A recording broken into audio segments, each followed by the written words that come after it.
Halo semua, kembali lagi di channel Ngomongin Film. Kali ini kita akan membahas alur cerita dari sebuah film yang menceritakan tentang beberapa orang yang hendak melakukan perjalanan liburan dengan menggunakan kereta api. Tetapi tanpa disadari, setiap kali kereta itu melewati terowongan, entah mengapa satu gerbong paling belakang tiba-tiba saja menghilang beserta seluruh penumpang yang ada di dalam gerbong tersebut.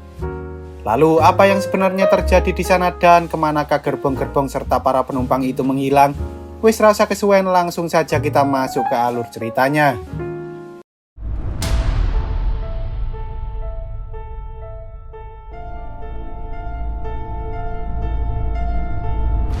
Film ini bermula di sebuah hutan terpencil yang ada di Pulau Jawa ketika para pekerja sedang mengerjakan proyek pembuatan rel kereta api baru yang nantinya jalur kereta ini akan digunakan sebagai jalur wisata untuk menuju ke sebuah resort mewah. Saat pembangunannya sudah hampir selesai, tiba-tiba salah satu petuah yang tinggal di dekat sana menyuruh mereka untuk segera menghentikan pembangunan tersebut sebelum hal-hal yang tidak diinginkan terjadi pada mereka. Meski begitu, ia malah diusir oleh para pemimpin proyek karena proyek pembangunan ini merupakan salah satu proyek besar yang bisa menghasilkan banyak sekali cuan. Namun sebelum pergi, si petua itu mencoba memperingatkan bahwa bahaya yang sedang menanti mereka akan jauh lebih mengerikan dari sekedar kematian. Singkat cerita, ketika hari mulai malam, beberapa pekerja proyek memutuskan untuk pulang dan beristirahat terlebih dahulu. Sementara dua orang pekerja, sebut saja Pak Joko dan Pak Iman ini mencoba menyelesaikan pekerjaan mereka, karena jika mereka tak segera menyelesaikannya, maka besok gaji mereka akan dipotong. Lalu saat Pak Iman masuk ke dalam terowongan, entah mengapa ia tak kunjung kembali, yang mana hal itu membuat Pak Joko penasaran dan mulai mencari keberadaan Pak Iman. Tetapi setelah ia masuk ke dalam terowongan, betapa terkejutnya Pak Joko karena sesuatu hal yang sangat mengerikan telah terjadi pada Pak Iman. Beberapa bulan kemudian, proyek kereta bernama Sangkara itu akhirnya selesai dan untuk merayakan perjalanan pertama mereka, pihak pengelola pun menghadirkan berbagai macam hiburan seni budaya seperti jaranan, gamelan, dan lain-lain. Selain mengundang masyarakat umum, Pak Bara selaku ketua daerah di sana juga mengundang seorang pengusaha bernama Santoso yang juga merupakan sponsor terbesar dalam proyek Sangkara tersebut untuk ikut menikmati perjalanan pertama mereka menuju ke resort mewah. Namun di sela-sela obrolan mereka, entah mengapa tiba-tiba beberapa emak-emak datang sambil melakukan protes pada Pak Bara. Karena hingga kini suami-suami mereka yang merupakan pekerja di proyek Sangkara ini masih belum pulang dan menghilang entah kemana. Melihat hal itu, Pak Bara mengatakan bahwa hal ini bukanlah masalah serius sehingga ia pun mencoba meyakinkan Pak Santoso bahwa semuanya pasti baik-baik saja. Lalu ia menyuruh beberapa anak buahnya untuk segera mengamankan ibu-ibu itu agar mereka tak mengganggu para pengunjung yang lain. Di sisi lain, dua kakak beradik bernama Kembang dan Purnama ini tampaknya terlihat sangat senang karena mereka akhirnya bisa berlibur dan ikut dalam perjalanan pertama kereta Sangkara, dan sepertinya mereka datang ke sana untuk merayakan kesembuhan Purnama yang baru saja sembuh dari penyakitnya. Purnama mengatakan bahwa ia sudah mencatat semua hal yang ingin ia lakukan setelah mereka tiba di resort mewah, tetapi Kembang mencoba memperingatkan pada kakaknya bahwa ia tak boleh terlalu capek karena ia baru saja sembuh. Lalu sebelum keretanya berangkat, Purnama sempat meminta salah satu pramugara ganteng bernama Tekun ini untuk memfoto dirinya dan adiknya, dan sepertinya keramahan Mas Tekun membuat Purnama mulai tertarik padanya. Setelah para penumpang duduk di kursi mereka masing-masing, sang masinis mengatakan bahwa sebentar lagi kereta api Sangkara akan segera berangkat dan tampaknya perjalanan mereka akan memakan waktu selama beberapa jam karena lokasi resort itu berada di dekat wilayah pantai yang mengharuskan mereka untuk melewati wilayah hutan terlebih dahulu. Pak Bara dan Pak Santoso sepertinya berada di gerbong eksekutif, yaitu gerbong nomor 1 dan 2 yang memiliki desain super mewah yang memang digunakan untuk penumpang-penumpang kelas atas, sementara para penumpang lain duduk di gerbong ekonomi, yaitu mulai dari gerbong 3 hingga gerbong paling belakang gerbong nomor 5. Singkat cerita, ketika kereta mulai berangkat melintasi wilayah perhutanan, beberapa selebgram sempat mengupload instastory sambil mengatakan bahwa perjalanan mereka sangatlah menyenangkan. Namun selain para selebgram, ternyata di dalam gerbong eksekutif itu juga ada sepasang kekasih yang ternyata merupakan pelaku penipuan robot trading yang mencoba kabur dari kejaran polisi sambil membawa tas berisi banyak sekali uang. Sementara itu, di salah satu kursi penumpang ekonomi, terlihat seorang wanita bernama Bu Ramla tampaknya sengaja naik kereta itu untuk mencari keberadaan suaminya yang telah lama menghilang, yaitu Pak Joko yang merupakan salah satu pekerja di proyek Sangkara tersebut. Di sana, ia sempat melihat sosok suaminya yang tiba-tiba muncul di gerbong lain, tetapi saat Bu Ramla mencoba mengejarnya, entah mengapa Pak Joko justru menghilang. Bahkan mbak-mbak pramugari ini juga mengatakan bahwa ia tak melihat siapapun selain para penumpang yang ada di sana. Ketika Bu Ramla hendak masuk ke gerbong eksekutif, mbak pramugari pun langsung menyetopnya karena gerbong itu tak boleh dimasuki oleh sembarang orang, selain para penumpang yang sudah memesan tiket eksekutif saja. Di tengah perjalanan, Pak Santoso memarahi Pak Bara karena drama emak-emak yang terjadi sebelumnya bisa membuat dirinya kehilangan kepercayaan dari para investor, sehingga ia pun menyuruh Pak Bara untuk segera mengatasi hal itu, tak peduli apapun yang terjadi. Sementara itu, saat Kembang dan Purnama sedang bercanda satu sama lain, tiba-tiba Kembang tak sengaja melihat ada seekor burung misterius yang terbang mengikuti kereta mereka, namun burung itu seketika menghilang setelah Kembang menceritakannya pada Purnama. Purnama lalu mengatakan bahwa ia ingin pergi ke toilet terlebih dahulu, tetapi entah mengapa orang-orang ternyata juga sedang mengantri, mungkin karena mereka baru saja makan seblak level 100, hingga akhirnya Purnama terpaksa pergi ke toilet yang ada di gerbong depannya lagi. Di sana, Kembang sangat senang karena kakaknya kini sudah sembuh dari penyakitnya, bahkan ia rela meluangkan waktu hanya demi menemani kakaknya pergi berlibur, karena dengan membuat kakaknya senang, ia berharap kakaknya bisa benar-benar sembuh total. Singkat cerita, saat kereta mulai memasuki sebuah terowongan, tiba-tiba beberapa hal yang di luar nalar pun mulai terjadi, sehingga kondektur yang bernama Sidik ini pun menyuruh salah satu petugas untuk mengecek pintu yang ada di gerbong paling belakang terlebih dahulu. Sementara itu, Kembang menyadari bahwa kakaknya tak kunjung kembali dan karena Purnama juga tak mengangkat teleponnya, ia akhirnya memutuskan untuk menjemput kakaknya yang kini sedang berada di toilet gerbong nomor 4. Tanpa disadari, tiba-tiba bocil ini melihat ada sesuatu yang sangat mengerikan muncul dari balik pintu gerbong nomor 5. Bahkan si petugas kereta juga langsung berteriak setelah ia melihat bahwa makhluk misterius tersebut benar-benar nyata. Di sisi lain, Kembang mengatakan bahwa ia khawatir pada kakaknya karena ia tak kunjung kembali dari toilet. Dan ketika Purnama melihat ke arah belakang, betapa terkejut dirinya karena gerbong nomor 5 kini tiba-tiba saja menghilang, yang mana hal itu membuat mereka berdua kebingungan sambil bertanya-tanya kemana perginya gerbong itu.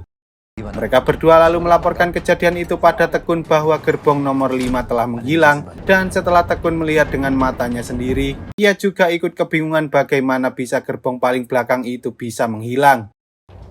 Saat semua orang mulai menyadari hal itu, Tekun berusaha menenangkan para penumpang lain dengan mengatakan bahwa semua ini hanyalah masalah teknis saja, dan semua itu sudah ditangani dengan baik oleh para petugas yang ada di lapangan. Tekun kemudian menyuruh Kembang dan Purnama untuk menunggu di sana terlebih dahulu, yang mana hal itu membuat mereka berdua hanya bisa menuruti perkataan Tekun karena semua barang-barang mereka tertinggal di gerbong nomor 5. Purnama kemudian mengatakan bahwa ia masih ingin pergi ke toilet, mungkin gara-gara kebanyakan makan seblak level 100. Lalu ketika Kembang sedang membuat kopi, tiba-tiba ia mendapat telepon dari dokter yang menangani Purnama bahwa Purnama ternyata belum sembuh dari penyakit kankernya, dan ia harus segera kembali ke rumah sakit sekarang juga. Setelah kejadian itu, Kembang pun marah-marah pada Purnama karena kakaknya sudah membohongi dirinya. Padahal selama ini ia sangat khawatir dengan kesehatan sang kakak. Sementara Purnama mengatakan bahwa ia sudah muak dengan penyakitnya. Apalagi ia hanya menjalani semua itu sendirian karena keluarganya selalu sibuk dengan aktivitas mereka masing-masing. Mendengar hal itu, Kembang akhirnya meminta maaf karena selama ini ia jarang peduli dengan kakaknya, dan ia juga berjanji jika mereka sudah kembali nanti, maka ia akan menghabiskan waktu menemani kakaknya untuk menjalani pengobatan. Di sisi lain, saat Tekun hendak menghubungi kantor pusat, entah mengapa di dalam trafo itu sudah ada banyak sekali tanaman aneh. Bahkan ia juga sempat melihat beberapa penampakan, dan saat Pak Sidik datang, ia pun langsung melaporkan tentang gerbong nomor 5 yang tiba-tiba saja menghilang. Awalnya Pak Sidik tak percaya dengan perkataan Tekun karena untuk melepaskan pengait gerbongnya, mereka harus melalui proses yang sangat rumit. Namun setelah ia melihat CCTV gerbong nomor 5 yang kini mati, ia akhirnya menyuruh Tekun untuk merahasiakan kejadian itu dari para penumpang lain, terutama penumpang yang ada di gerbong eksekutif, sampai mereka menemukan solusi untuk semua permasalahan ini. Tekun kemudian membohongi Kembang dan Purnama dengan mengatakan bahwa petugas lapangan kini sudah melakukan pengecekan terhadap gerbong yang menghilang, sehingga mereka berdua tak perlu khawatir dengan barang-barang mereka yang tertinggal di gerbong 5, dan ia juga akan memindahkan mereka ke kursi kosong yang ada di gerbong nomor 4. Sementara itu, para penumpang mulai mengeluhkan tentang sinyal mereka yang kini mulai memburuk. Bahkan beberapa orang juga tidak bisa mendapatkan sinyal sama sekali, padahal mereka menggunakan kartu Starlink milik Elon Musk yang langsung terhubung dengan satelit. Lalu saat kereta mulai memasuki terowongan lagi, para penumpang di gerbong eksekutif mulai merasakan keanehan, tetapi hal yang paling mengerikan justru terjadi di gerbong paling belakang, karena beberapa orang tiba-tiba mulai menunjukkan gejala aneh, seperti sedang dicekik oleh sesuatu. Melihat hal itu, si kameramen ini pun mencoba memanfaatkan kejadian itu untuk mengambil dokumentasi. Namun tanpa disadari, ia justru tak sengaja merekam kehadiran sang iblis yang sangat mengerikan, yang langsung membantai semua orang di dalam gerbong tersebut, sebelum akhirnya gerbong itu menghilang di dalam terowongan. Kembang yang sempat melihat kejadian itu pun menyuruh Purnama untuk segera menjauh dari sana sambil mengatakan bahwa gerbong itu telah diambil oleh sosok iblis yang sangat mengerikan, yang tak bisa ia jelaskan dengan kata-kata. Pada akhirnya, Pak Santoso dan Pak Bara tahu bahwa gerbong 4 dan 5 ternyata sudah menghilang, yang mana hal itu membuat Pak Santoso sangat marah dan panik. Karena jika semua ini ketahuan oleh para investor, maka bisa-bisa ia kehilangan seluruh support dari investor yang sudah mendanai seluruh proyek ini. Bu Ramla kemudian mengatakan bahwa setiap kali mereka melewati terowongan, satu gerbong menghilang secara misterius, yang mana itu menandakan bahwa kejadian ini bukan hanya sekedar kesalahan teknis saja, melainkan ini peringatan dari makhluk halus yang tinggal di hutan ini. Tak hanya itu, Kembang juga menceritakan bahwa ia melihat dengan mata kepalanya sendiri tentang iblis mengerikan yang sudah mengambil gerbong nomor 4 sebelumnya. Namun di sana Pak Bara justru menyebut mereka sebagai SDM rendah, karena mereka selalu menyangkut pautkan semua kejadian dengan hal-hal mistis. Pak Bara mengatakan bahwa mungkin ada kesalahan teknis saja yang terjadi pada mereka, sehingga ia akan segera menghubungi petugas lapangan untuk mengecek keadaan gerbong 4 dan 5. Lalu setelahnya ia akan menyuruh para petugas itu untuk membawa gerbong-gerbong beserta penumpangnya menuju ke tempat tujuan. Pak Santoso kemudian menyuruh Pak Bara untuk kembali ke gerbongnya terlebih dahulu, sementara ia ingin berbicara langsung dengan Tekun terkait gerbong-gerbong yang sudah menghilang. Dan di sana Tekun akhirnya menceritakan bahwa ia sebenarnya belum menghubungi petugas lapangan karena sinyal yang ada di kereta itu tiba-tiba menghilang.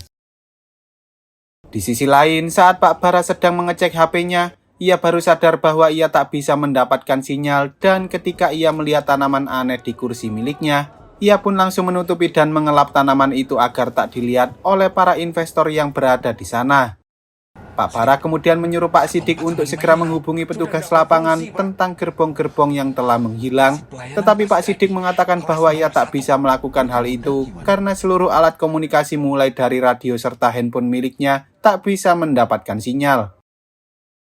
Mendengar hal itu, Pak Bara berencana menangani masalah ini dengan cara meminta maaf dan memberikan pelayanan gratis pada orang-orang yang tertinggal di gerbong 4 dan 5. Namun di sana Pak Sidik takut jika mereka tak bisa menemukan orang-orang tersebut, karena gerbong itu tak hanya tertinggal melainkan telah diambil oleh makhluk yang mirip dengan iblis. Karena takut reputasinya hancur, Pak Bara menyuruh Pak Sidik untuk segera menghapus rekaman CCTV itu, dan ia juga menyuruh Pak Sidik untuk menahan Bu Ramla, karena sepertinya ibu-ibu itu tahu tentang apa yang terjadi di sana, sehingga ia tak ingin Bu Ramla mempengaruhi para penumpang lainnya. Singkat cerita, Pak Sidik pun meminta Pak Santoso untuk segera kembali ke gerbong 1 demi menjaga keamanannya yang merupakan tamu VVIP, sementara para penumpang kelas ekonomi tetap berada di gerbong 3 ini. Sebelum Pak Santoso kembali, Bu Ramla sempat menanyakan tentang suaminya yang sudah lama menghilang, tetapi di sana Pak Santoso mengatakan bahwa ia tidak tahu apa-apa tentang hal itu, karena semua pengerjaan proyek ini sudah ia serahkan pada Pak Bara sepenuhnya. Di sisi lain, Tekun menyuruh Kembang dan Purnama untuk duduk di gerbong nomor 2 terlebih dahulu, dan karena tempat duduk yang ada di sana hanya tinggal 1, Purnama pun menyuruh Kembang untuk duduk di sana, sementara ia ingin berbicara dengan Tekun. Purnama kemudian mendesak Tekun hingga Tekun akhirnya terpaksa berkata jujur bahwa ia belum menghubungi petugas lapangan karena mereka tak bisa mendapatkan sinyal, dan ia juga tidak tahu apa yang terjadi dengan para penumpang yang ada di gerbong 4 dan juga 5. Setelah mendengar semua itu, Purnama pun marah dan entah mengapa tiba-tiba penyakit Purnama mulai kambuh lagi. Sementara para selebgram yang ada di gerbong 2 mulai memprotes Tekun sambil mengatakan bahwa kedatangan para penumpang kelas ekonomi itu membuat gerbong mereka menjadi bau, seperti bau rakyat jelata.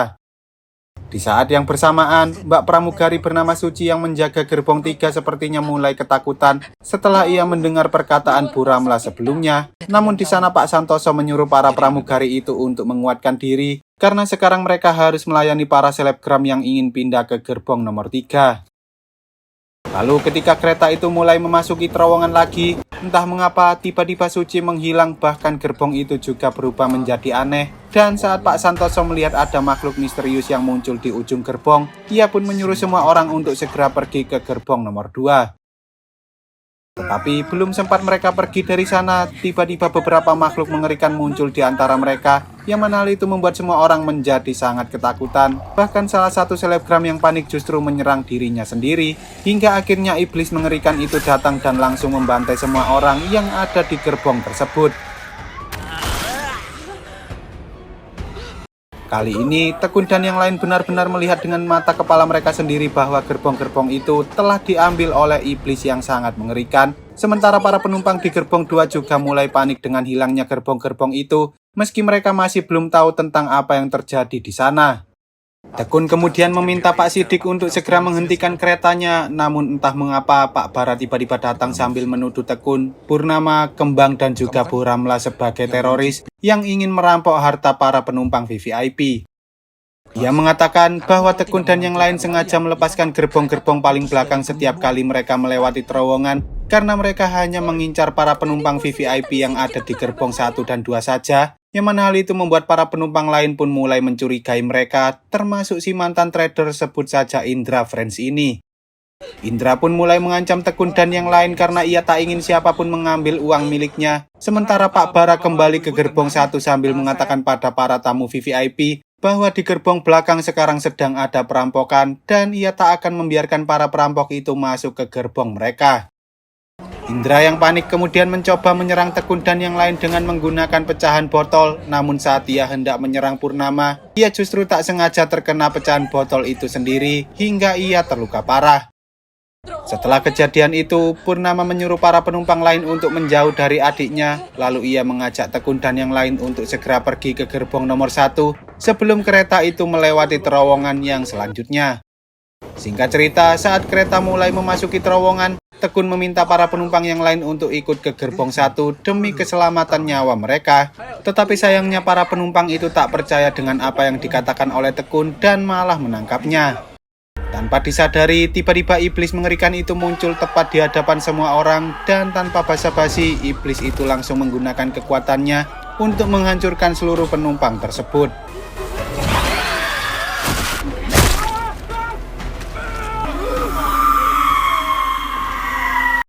Untungnya, Tekun berhasil menyelamatkan diri tepat sebelum iblis itu mengambil gerbong nomor 2, dan karena semua orang kini sudah melihat kejadian itu, mereka pun tak bisa menyangka lagi bahwa nyawa mereka sedang dalam bahaya, sehingga mereka menyarankan untuk segera menghentikan keretanya sebelum mereka melewati terowongan yang terakhir. Pak Bara kemudian meminta kunci ke arah ruang masinis pada Pak Sidik agar ia bisa menghentikan keretanya, namun ia malah menyuruh si masinis untuk mempercepat kereta sambil mengunci pintu tersebut, agar para penumpang lain tak bisa masuk ke sana. Meski begitu, si masinis tak bisa menuruti permintaan Pak Bara karena ia hanya menuruti perkataan dari Pak Sidik saja yang merupakan kondektur di kereta itu, sehingga pada akhirnya si masinis pun membukakan pintu dan membiarkan Pak Sidik untuk menghentikan keretanya. Mendengar hal itu, Pak Bara mencoba melawan hingga ia tak sengaja membuat Tekun terlempar keluar dan meninggal dunia. Sementara kereta yang mereka tumpangi tiba-tiba saja keluar dari rel setelah Pak Sidik menekan tuas remnya secara paksa. Saat kereta itu sudah berhenti, mereka pun langsung menahan Pak Bara di sana, lalu para penumpang pun berencana melanjutkan perjalanan dengan cara berjalan kaki dan mencari jalan memutar karena mereka tak ingin melewati terowongan yang ada tepat di hadapan mereka. Sebelum pergi, Bu Ramla sempat menanyai Pak Bara tentang keberadaan suaminya, namun Pak Bara justru mengatakan bahwa ia tak tahu apa-apa terkait dengan hilangnya para pekerja termasuk suami Bu Ramla itu.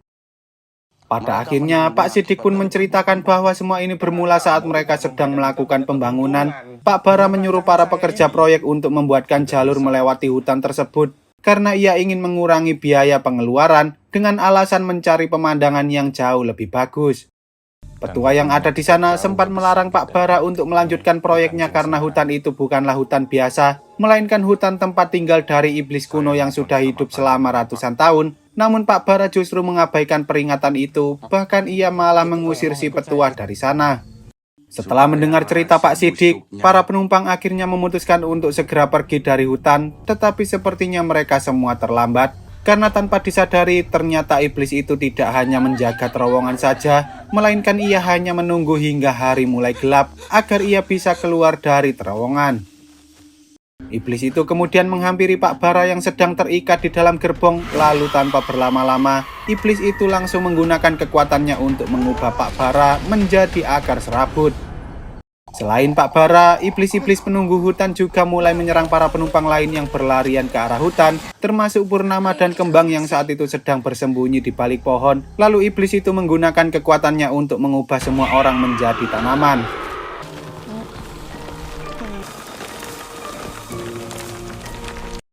Meski begitu, entah mengapa hanya Purnama saja yang tidak berubah menjadi tanaman sehingga ia meminta iblis itu untuk melepaskan adiknya. Tetapi iblis itu malah nyengir dan pergi dari sana. Lalu ia menghancurkan seluruh terowongan yang sudah dibangun di hutan tersebut. Sehingga kini hanya Purnama saja yang berhasil selamat dari kejadian mengerikan itu. Singkat cerita, 6 bulan kemudian saat Purnama bertemu dengan si petua, petua itu mengatakan bahwa iblis itu hanya bisa menggunakan kekuatannya pada orang-orang yang masih sehat saja. Yang mana itu menjelaskan mengapa iblis itu tak bisa mengubah Purnama menjadi pohon, karena saat itu Purnama masih memiliki penyakit kanker. Di akhir film, Purnama sempat meminta maaf pada adiknya karena ia sudah berbohong tentang penyakit yang dideritanya selama ini. Dan setelah mengucapkan salam perpisahan, Purnama akhirnya pergi dari hutan tersebut selama-lamanya. Lalu film pun tamat. Oke lah, sekian dulu untuk video kali ini. Semoga kalian semua terhibur. Jangan lupa untuk support channel ini dengan cara klik tombol subscribe lalu nyalakan loncengnya, agar kalian tidak ketinggalan dengan video-video terbaru dari channel ini. See you on the next video dan sampai jumpa.